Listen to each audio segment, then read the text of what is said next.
بسم الله الرحمن الرحیم. السلام علیکم ګرانو ډاکټر صاحبانو، په دې هیله چې ټول به روغ جوړ یاستئ.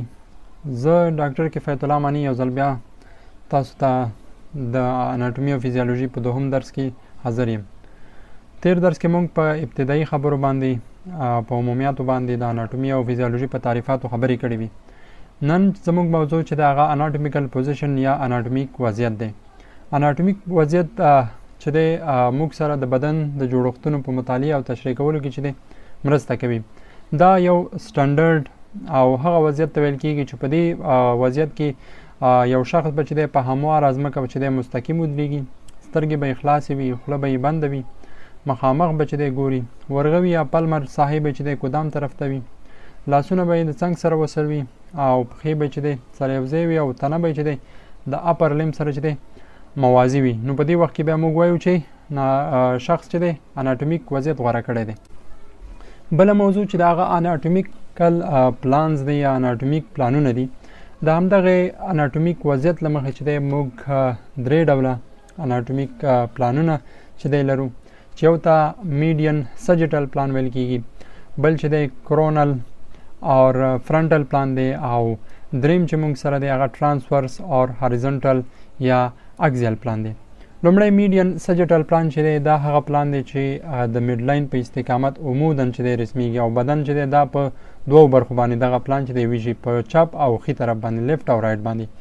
او د دې پلان څخه چې دی دوه ډوله اصطلاحات منځته راځي چې یو ته یې میډیل ویل کېږي یا اونسي، او بل ته چې دی لیټرل یا وحشي ویل کېږي. دوهم پلان چې دی هغه کورنل یا فرنټل پلان دی. دا پلان چې دی دا بیا د اړخ څخه رسمیږي، چې د میډین سجیټل پلان چې دی دا په 90 درجو کې چې دی د دې پلان په واسطه باندې کته کېږي، او دا هم بدن په دوه مساوي برخو خو قدام او خلفي باندې چې دی ویشي. دا پلان چې دی بیا میډ لاین نه کراس کوي، او د دې پلان څخه هم دوه ډوله اصطلاحات چې دی منځته راځي، چې یو ته انټیریر ویل کېږي او بل ته پوسټیریر، چې په دې اصطلاحاتو باندې چې دی وروسته غږیږو.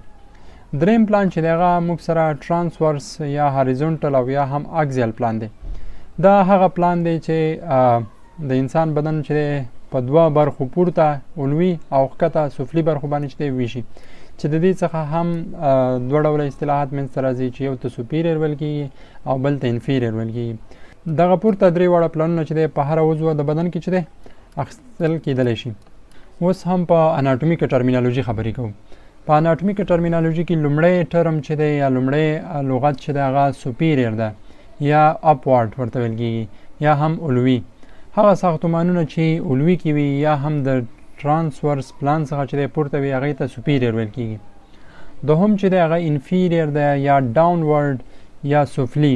هغه ساختمانونه چې سفلي کې وي یا هم د ټرانسورس پلان څخه ښکته وي. دریم چې دی هغه انټیریر یا وینټرل هم ورته ویل کېږي یا قدامي. هغه ساختمانونه چې مخ یا قدام ته وي هغې ته انټیریر ویل کېږي. څلورم چې دی هغه پوسټیریر یا خلفي یا هم ډورسل. هغه ساختمانونه چې شاته واقع دي یا خلف ته وي هغې ته پوسټیریر ویل کېږي. پنځم چې دی هغه میډیل دی یا اونسي، چې هغه ساختمانونه چې میډ لاین ته نږدې واقع دي هغې ته میډیل ویل کېږي. بله اصطلاح چې دی هغه لیټرل یا وحشي ده. هغه ساختمانونه چې میډ لاین څخه وړاندې وي یا لرې واقع وي هغې ته لیټرل کلمه استعمالیږي. اووم چې دی هغه پروکزیمل ده. پروکزیمل معنا ده چې کلوزر ټو، معنا ده چې یوې عضوې ته نږدې چې کوم وي هغې ته پروکزیمل اصطلاح استعمالیږي. بله اصطلاح چې دی هغه ډسټل ده یا فار فرام، یعنې د یوې عضوې څخه وړاندې. نهمه اصطلاح چې دی هغه موږ سره سوپرفیشیل ده، یا هغه ساختمانونه چې د ډیپ فیشیا په ایکسټرنل سرفیس کې قرار ولري یا خارجي سطحه کې قرار ولري، دې ته سوپرفیشل اصطلاح استعمالیږي. لسمه اصطلاح چې دا هغه ډیپ ده یا عمیق.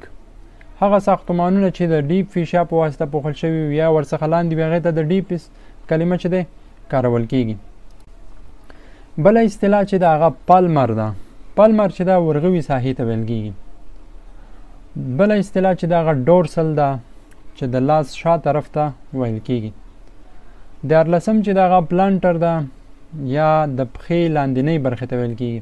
هغه برخه چې د ځمکې سره په تماس کې ده یا د پښې تلي ته ویل کېږي. څوارلسم انټرنل یا داخلي اعضاو ته ویل کېږي چې دې ته ډیپ هم استعمالیږي. بل ایکسټرنل اصطلاح ده چې دا خارجي اعضاو ته استعمالیږي یا سوپرفیشل هم دې ته ویل کیږي. بل اصطلاح چې دا هغه سوپاین ده. سوپاین چې دی اصلا یو وضعیت دی. ناروغ چې دی په ستوني ستاغ ډول سره چې د څملي چې ملی د ځمکې سره په تماس کې وي او تنه یې پورته خواته وي، دې پوزیشن ته چې دی سوپاین ویل کیږي. او اخیری اصطلاح چې دا هغه پرون پوزیشن دی، یعنی پړ مخ څملاستل چې ملی پورته خواته وي او خېټه یا تنه یې د ځمکې سره په تماس کې وي. نو دا و د اناټومي او فزیالوژي دوهم درس. په دریم درس کې به انشاءالله د بدن په جوافو یا کاویټیانو باندې چې دی خبرې کوو.